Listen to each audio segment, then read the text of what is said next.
Hello EFD squad and welcome back to Continental Club, where we discuss the hottest topics in European football. God only knows what today's episode is going to be like. Another 4-day week. Dave Jackson's having a stag do tomorrow in Leeds.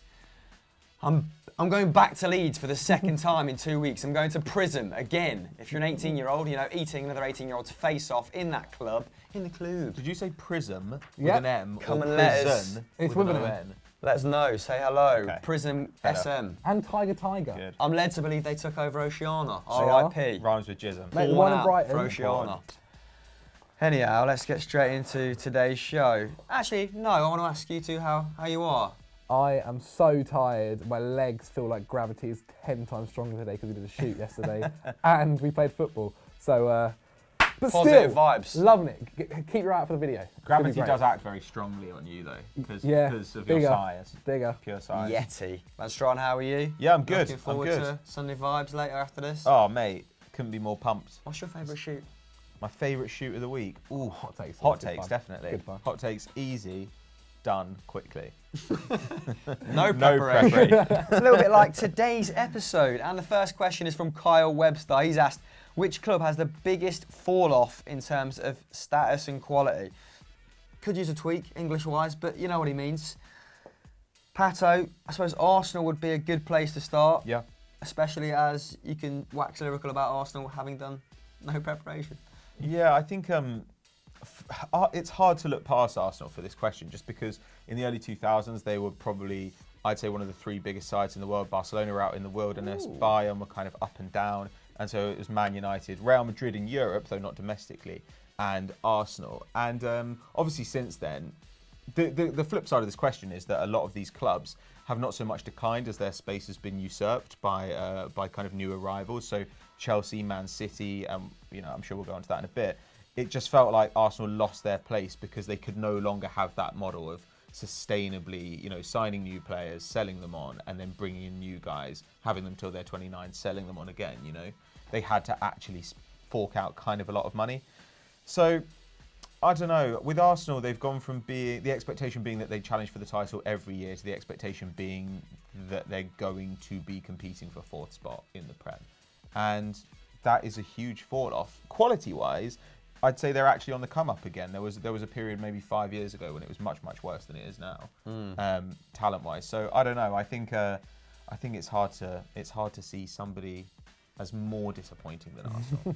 There's a big before and after in terms of when you moved to the new stadium. Mm-hmm. And now that shouldn't have as big an impact. I feel like in the last couple of years you've moved away from that being a financial burden, maybe 3 or 4 years. Yeah, we paid off the stadium. So do you expect, as an Arsenal fan, if things go well with Emery, to be challenging for a title in the next 4 or 5 years, or are you happy just re-establishing yourself as a Champions League club? For the time being, I think Champions League has to be the priority. But I don't think it's ridiculous to think 4 or 5 years' time things could change. Like in football, you often get fans where they say like, "Oh, this club's going to be out in the wilderness for 10 years." Well, Liverpool had a really good year under Brendan Rodgers, kind of exploded, and now have rebuilt themselves just by doing smart business, for kind of underrated talents at sub-elite clubs. So it's definitely possible to do. What you need is a manager who gets more out of the team than some of their parts, and you need to get lucky with a few gambles on players. If you do that, then it's entirely possible that you overperform and win a title. Arsenal's drop-off wasn't as big as Chelsea's before Conte came in, and Conte managed to turn it around. So it will be interesting to see if Unai Emery can have not the same effect, because Conte does tend to do that, doesn't he? Did it at Juventus, did it at Bari, I suppose, to a lesser extent. But then doesn't last as long, whereas Unai Emery maybe is a little bit more hung up, probably the wrong turn of phrase, on building a legacy or laying foundations. Zach, we've got a couple more suggestions here from fans who sort of joined in this conversation on Twitter. They've gone Monaco and AC Milan as well. Do you see any credence in these suggestions? I think if you look at short term, you could say with Monaco, because obviously they went a couple of seasons ago, they won Ligue 1, they went really far in the Champions League, and then they lost Mbappe, they lost Bernardo Silva, and they lost Bakayoko. And obviously last season they didn't do too bad, they came second. So you can maybe look at it that way. But then if anything, like Monaco arguably maybe raised their profile when you were a young player, you would go to places like Borussia Dortmund, and now people like Golovin are going to Monaco. They're the new kind of youth club where they're willing to give young players a chance. As we've seen by Mbappe, who's absolutely killed it. I wouldn't say they've really fallen off in terms of status and quality, because I think they've gained some over the past couple of years. With AC Milan, theirs, I guess, is more of a legacy thing. A couple of years, like 10 years ago, they were getting to the Champions League finals. They had players like Maldini and all these legends. And now I think with them, it's more due to their manager situation that's caused them not to be successful now as they were back then. Yeah. I mean, take it back 10 years and they had, well, they just appointed Leonardo. That didn't go very well. I think he had a terrible win percentage, did bring some okay players to the club. Has since returned of director of football. That probably makes sense because he's got a decent eye for spotting talent. But I think Allegri maybe went a little bit underappreciated there because it's been all downhill since Allegri left. I think Allegri won the Scudetto in his second season, maybe, and then he won a Coppa Italia as well. But he was sort of ousted after 4 or 5 years, wasn't he? And they took the sort of brave but stupid tact of employing a lot of ex-players and giving them, sort of blooding them at the highest level. And subsequently, AC Milan, I feel their stock has just dropped incrementally, whereas Monaco maybe face a different beast in the fact that everyone around them is sort of on the up and up again. So Lyon won 7 league titles in a row in the early noughties, didn't they? And now they're back with a brand new sort of squad of young talent. They've got a stronger identity. They've kept hold of players like Fekir. They've knocked back big bids for other members of their squad. And Marseille have newfound riches. Frank McCourt, is it, I want to say, who used to own the LA Dodgers, has now took over. So Marseille have a bit of cash, bringing players of Payet's calibre back to the club. So the actual race, I guess, to be second best in France after PSG is a lot more competitive than it was 2 or 3 years ago when Monaco were cultivating this golden generation that, you know, lasted for a very small window.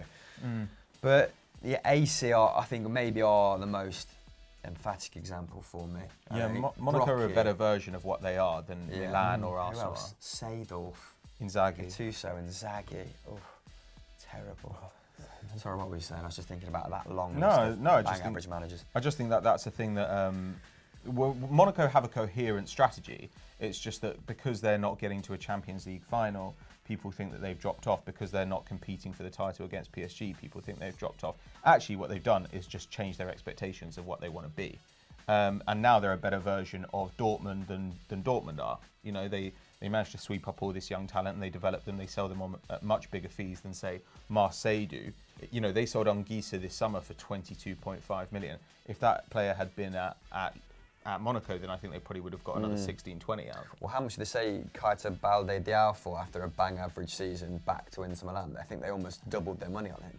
I think they bought him for 18, 19 million euros, right? I think they sold him for upwards of, well, 30 to mid-30s. Well, he had a year left on his contract, but I mean, that's what they're really good at, right? You know, like a 2-year contract when he joined? No, he had a year left on his contract when they signed him. Oh, right. Okay. So they got him at a knockdown price. But when you think about Anguissa versus Fabinho, I'm not really convinced that Fabinho is a better player. So I kind of think, you know, you look at the prices that they can get out of people, and what they do is have a clear idea of what they want to be, and they do it really well. A lot of the time, though, what we're looking at here is Atletico Madrid are now one of the clubs always in the latter stages of the Champions League. Juventus, actually, who weren't in the mid-2000s. You know, even Dortmund, Man City, all these clubs have pretty much created themselves as super clubs, and as a result, they have to take somebody's place. Yeah, Atletico are a good case study, aren't they, for what it takes to, I suppose, maintain your legacy, if we're going to use that word, as a club who don't sit at the top table. Continuity is just the biggest thing, isn't it? The manager, they've managed to keep hold of their star players. But yeah, Monaco, interesting, they're operating in that space wherein they've crafted an identity wherein they're the club, the go-to club for the super clubs, aren't they? They blood players for the super clubs. So I think, and they're doing it very well, so I think their youth setup, their scouting network in France, I think they've got 8 scouts alone in Paris, should be applauded. But yeah, expectations there, carefully monitored. It does help when you only got like 9,000 fans. They're not going to be like marching outside the stadium, are they? So. Next question comes from Flamingo Pete. Love your work. What a name. And he's asked, what has annoyed you in football this week? Hugh Van Straten. Good God. This is bang up your street. How many have you got, Barry? Not that many. I haven't really been following football media recently. I've been finding it quite boring. But I mean, the over the last few weeks, it's definitely been the Ozil story. With Tony Cruz. Well, and Manuel Neuer and Thomas Müller and now Per Mertesacker, Reinhard Grindel, who's the head of the DFB. I think it was only Julian Brandt that came out in support of Ozil, right? Well, just leave him alone, basically. Gundogan to some extent, but Gundogan, you know, they'd argue here as a dog in this fight. I don't really understand how all these players have managed to miss the point so spectacularly. What Ozil said was that he was pretty much hung out to dry in a way that other people aren't for doing pretty much similar things. He met the Turkish President Erdogan before the World Cup. Erdogan is obviously pretty much hated outside of Turkey because he's a repressive dictator. And he pretty much made the point that while Lothar Matthäus went and met Putin and nobody batted an eyelid, everybody went berserk when Ozil met Erdogan. Now, I think that he's not making a great case in his defence. You know, for going and meeting Erdogan, he said he wanted to pay his respects to the country of his ancestors or something, and I was like, that's bullshit. But on the other hand, it seems like the German FA have completely missed the point and think that he's accusing the players and the team and everyone who works at the German FA of being racist, whereas actually what he said is, I received no protection when I was targeted with racist abuse as a result of this. In fact, I was kind of put front and centre and the World Cup failure was blamed on me, which is pretty much undeniably true. And so you get people like Toni Kroos coming out and saying things like, well, there's no racism in the German national team, as if that's what Ozil said. He never said that the German national team was racist. Like, he's never said that at any point. And so it's staggering to me how all these people can be so thick that they can't understand how somebody in a different position to them might be more exposed than they are. And frankly, I don't think that Toni Kroos and Manuel Neuer should be lecturing Mesut Ozil about what it's like to be racially abused or about whether there's racism in German football, because they have no idea, frankly. Like, how dare they tell him what his experience of racism in German football is? It's moronic. So I don't know. It just seems like a classic case of football trying to avoid the difficult question by answering an easier question. What they're saying is, I'm not a racist, and therefore I don't see how I can have done anything wrong. Whereas actually what Ozil's saying is, you need to protect me. That's what being a good ally is. They're straw manning Ozil. Well, it's just I don't know if they are just actually misunderstanding, if they're genuinely too stupid to tell the difference, or if it's a little bit sneaky and they're just changing the topic because they don't want to answer the harder question. But either way, I think it's disgusting. I think they should be ashamed of themselves. Okay, well articulated. Yeah. I'm guessing yours isn't going to carry the same gravitas. Yeah. As that might be a little bit more light-hearted, but nonetheless, what have you got? Have you guys seen David Beckham's new badge? Oh my God. What? With Disgust. the Actually, I'll admit, Club de Mundial de Miami, or however it's worded. I actually quite like the whole pink. the pink and black colour scheme is nice, but the way the badge is made is disgusting. Why? There's like 2 flamingos on it, and you're in Miami, for sake. Point me out a flamingo in Miami, and fair enough. I think they're herons. Whatever they are, they're just stupid. I will say It's not the same level as yours. It's but quite annoyed me. tacky. It's like if there were a football club in GTA Vice City. That is exactly what it is. That's exactly the what badge it is. that club would have. The colour scheme is actually very nice, but It's okay. the badge in general is just a whole disgrace. As I said, not the same level as Pato's, but pissed me off. It's quite 80s, which I enjoy. But then like they released this kind of this explainer thing, you know, where they were just like, oh well, the 7 points of the sun signify the number 7, which David Beckham wore through his miraculous and storied career. And I was just like, oh, f off, mate. You're a new footballer. Calm down. It's embarrassing a little bit. I'm sure like some legend will sign for Alexandre Pato. He'll probably sign for them in like next year or 2. Some legend. Yeah. Alexandre Pato. I've just gone with something who's been wasted, to be honest, but still. But as I said, yeah, not the same level as yours. 26-year-old Alexandre Pato. That's still okay, annoys me. mate. What You about don't have Amor? to. Anything? It's I mean, mine would be, I've been quite blinkered this week. I've been quite tunnel visioned because we've had a lot to do, haven't Yeah. we? Earlier in the week, we were filming at an Adidas event, got a personal mastermind done with Javier Hernandez, that's Little coming P. soon, the little P. Nice guy. Lovely guy. Actually, the same size as me, which was quite demoralising because famously small, but actually not that small. a good 5'9". So, you know, that rattled me for one. But no, I mean, I need to craft a little bit more time. I need to manage my day a little bit more to do some research for a Continental club, a Sunday Vibes, because I feel like we need to get back to, you know, the meat and potatoes. And yeah, we haven't been doing. Moving on. Anyway, scheduling's not a very interesting answer, is it? Miami for life. Zach, going what back a surprise. to Miami, as asked us. What do you think of the badge, mate? I bet you love it. What are you looking forward to in terms of working on for Football Daily this season? Ooh. Okay. We're developing Scout Report a bit on Euro Football Daily. Were the first to rejig the script. How did that go? I think the idea is with Scout Report that we're going to move away from just kind of listing players you should know, and we're going to try and take a more tactical approach. You know, we're going to look at teams that could improve a particular area of their play, or how a club could get the best out of one particular player, and try and kind of suggest some solutions for that. So I think that should make Scout Report a little bit more unpredictable. I think it should be a bit more interesting, and as a result, we'll need your feedback a lot more to say whether you think that these are reasonable suggestions and give us ideas for the topics you'd like to cover. Scout Report. I think generally there's quite a lot of stuff that we'd hope to do for Euro Football Daily this year. Yeah, for sure. Yeah, come up with a couple of new strands maybe. Yeah, get out and about a little bit more. Oh, 100%. See you on the terraces, guys. Bloody hell. What about you, Zacharias? Well, FDFC is back, bigger than ever. We are finally going to be playing games. They are on their way. We've got a few other strands we're hoping to launch on there. Even in general, like the beginning of the season, we were on a big shoot yesterday. We've already got that kind of stuff happening, which I feel in general this year is going to be the biggest one we've had so far. I'm looking forward to seeing, we have some new faces on FDFC. We do. Because originally it was a bit of an afterthought, if we're going to be honest. Yeah. After we'd finished filming Football Daily's content, Euro Football Daily's content, it was like, oh, Christ. We've got to do FDFC, more content. Yeah. And while, you know, firmly believe FDFC is going to be a great channel, it was a struggle to get stuff out for it, wasn't it? But Sam, who has just joined, Sam Obaseki, who actually featured in yesterday's FD versus EFD challenge, is going to help you sort of blog the sevens, which we're doing weekly, aren't we? Yeah, absolutely steamrolling the league, up the FDFC. Ridiculous. I now know exactly sort of how Flamini felt playing next to, you know, like Fabregas and Sanchez. Did he play with Sanchez, George? Yeah. Because I just literally give the ball to Sam Obaseki, 5 yards away, or to Luca Nichols, who played against Soccer AM, and we win.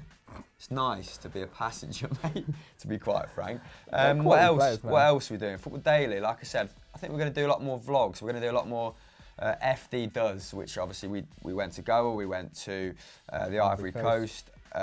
So producing some more mini docs, that's definitely something I'm looking forward to. I think we should move into quick fire questions. Bring it on. John Alec has asked, what game on a continent do you look forward to the most every season? Pato, the Classico, not so much anymore, I guess. The Milan Derby, just throwing out a few suggestions while you guys think. El Clasico is always an easy answer. It is. I feel like recently I've not watched it as much.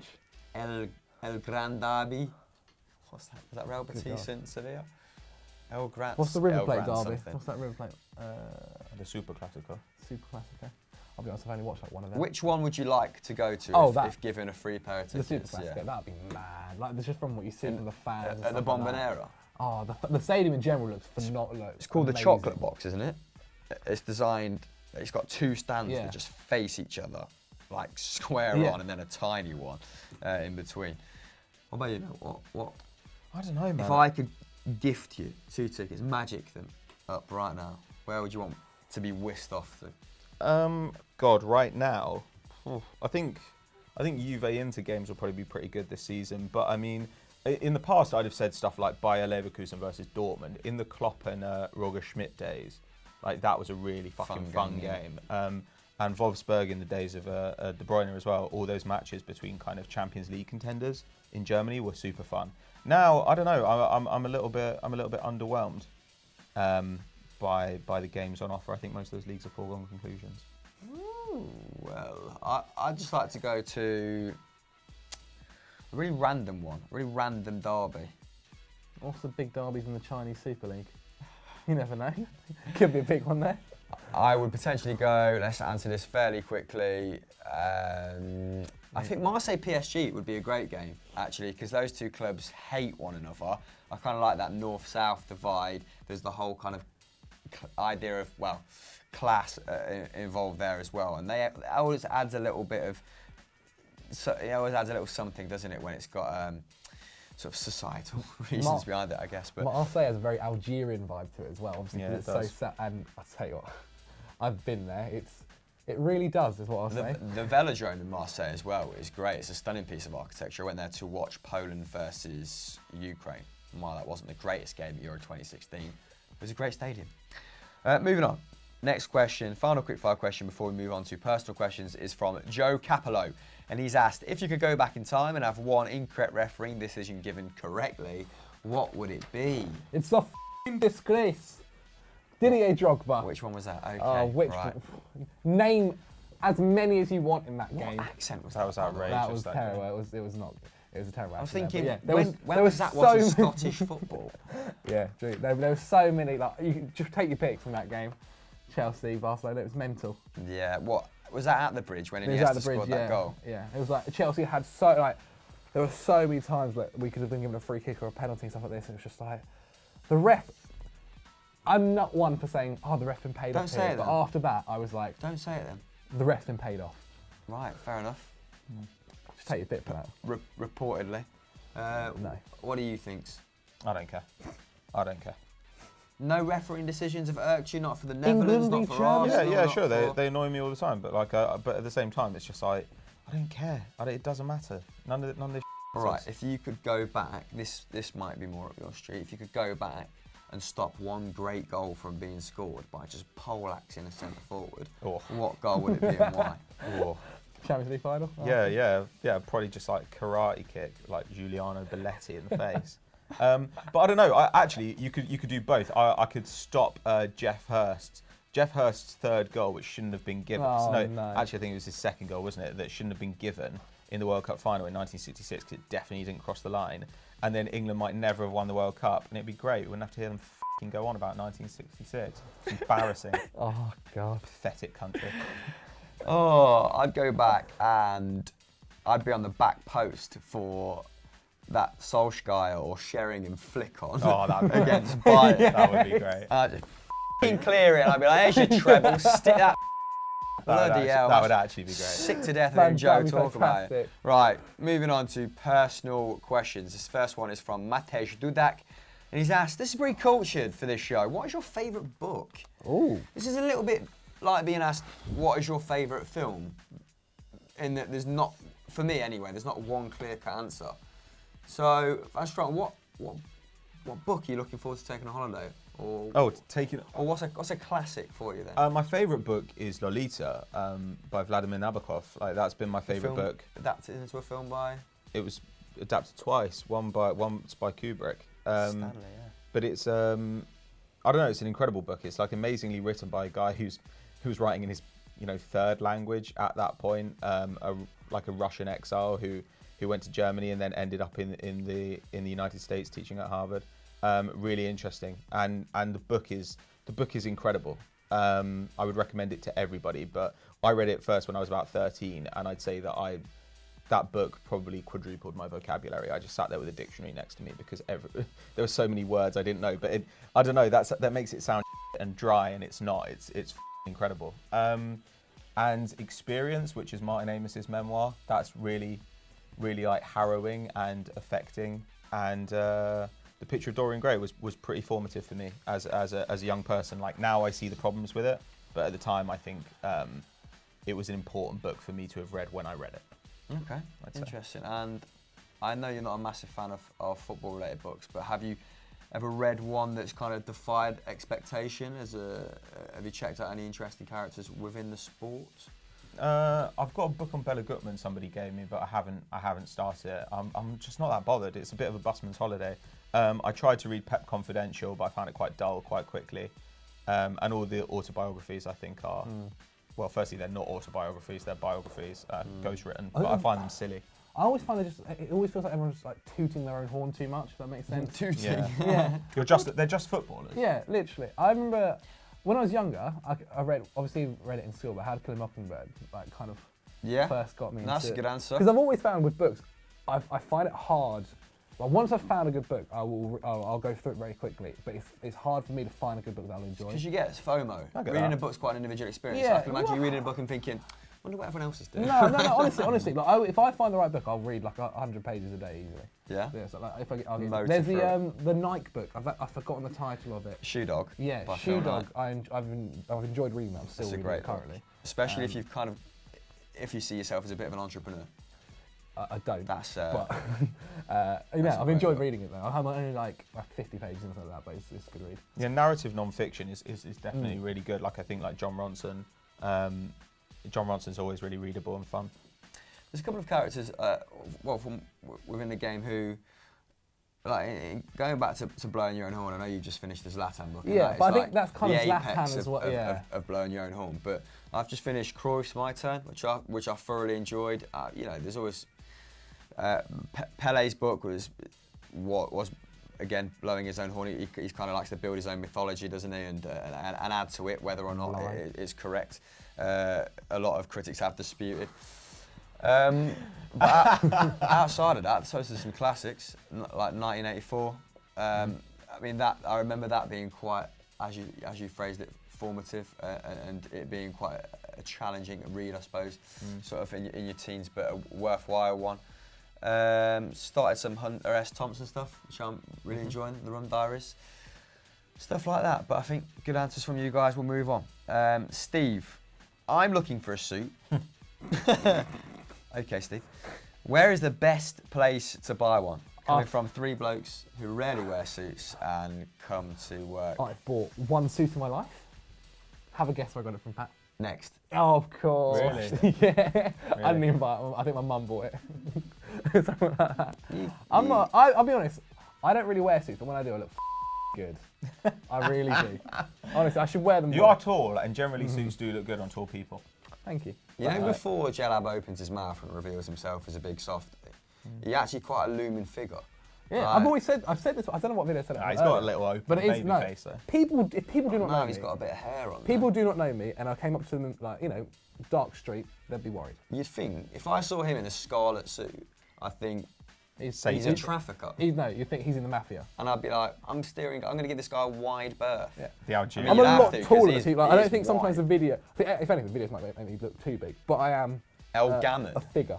As they'll say. the most prolific trafficker of meat in South America. What's the Anyway, best suit shop that you've been to, Pat? It depends what your budget is. For about 250 quid, you can get a pretty good suit from like Charles Tyrwhitt, and they'll tailor it for you for about an extra tenner, sort the legs out and stuff. But also, actually, if you want to put some more time into it, you can go to really fancy second-hand suit shops. I know that sounds ridiculous, but second-hand suit shops, and you could get like essentially like a designer suit, and then you can take that to a tailor and get that tailored. And those are often much better quality, especially if you're somebody who's like very regular shaped. If you're like kind of 5'11", you've got a 34-inch waist or whatever, you'll find a suit that hangs off you really well, and that you will end up with something. You could get like a Hugo Boss suit for like a couple of $100 that quid. reminds me of that episode of Friends where Chandler's like, I'm wearing James Bond, Jesus, yeah. and Ross is like, I'm Batman. Good suits. I mean, I'm not going to give a more comprehensive answer than that. You but buy I more. think, The jackets is what you buy. yeah, I'm a big fan of a jacket, a sports jacket. But my bit of advice, to follow on from that fairly comprehensive answer, would just be to add a little something like a pocket square or a tie pin or I don't know, I quite like Simple. rings with suits. Just copy, what's his name? The old band, Dripping with Sauce, Jurassic Park, Jeff Thor Goldblum. Ragnarok, Jeff Goldblum. Joff Goldblum. He's the dopest man out there. Anyway. Oh, God. Also, I've just thought of another thing that I'm excited to work on, which is going back about 5 questions. The FD podcast, because when I was sitting back listening to that felt quite podcasty, and we're going to try and get that filmed at least one episode before the end of September, exclusive. Last question, Mikey A. How do you like your steak cooked? Zach? Oh, I knew you can't eat first. Why? Mainly because you get them go saying, well done, and then Pat goes, oh, of course he said well No, done. I because just he doesn't went- like he doesn't like You're blowing his overthinking steak. it. I went to Pat for the previous question. That's why I'm coming Go to on, you. mate. Um, I'm not going to mock you. You're allowed to like what you like. I just don't like it being red.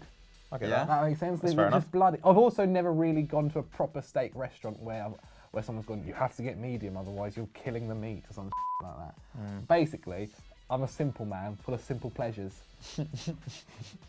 Fair play. It depends on the cut, though, doesn't it? Like, I do not know what if that you, means. If you get, well, like they're different fat cuts. So if you get like a picanha, which is like what's called it's like sirloin cap, it's got lots of fat on it, and then you can have that a bit more well done. Whereas if you're going to get like Chateaubriand, you want it kind of I like hate medium fat. rare. I hate fat on my meat. I think I hate it. It's too chewy. It's disgusting. Sorry, I just need to deal with that sentence for a minute. It's fine. Oh god. Not what your search history suggests. Anyway, yeah, I've stopped eating red meat. Carcinogenic. So, what a note to end on. I might as well go and smoke a packet of fags. That's excellent. Okay, cool. So that was Continental Club for this week. Thank you for tuning in. Sunday Vibes hopefully will be Better. better. Better is the word I was looking for. Exactly, on the money. Zach, Z Money, on the money. What else is on FD, FDFC, EFD? VFN. I didn't know I was taking that, but yes, VFN would have gone live my God. at 4 o'clock, hopefully on Friday. But we'll be in Leeds on Friday, so as we said earlier, come up, say hello, check out FDFC with personal masterminds of Ryan Sessegnon. Who knows, we might have another video come out very soon, and keep your eyes peeled for next week's Football Daily content, where you'll see the FD versus EFD challenge. Pato, tell them you love them. No. Bye.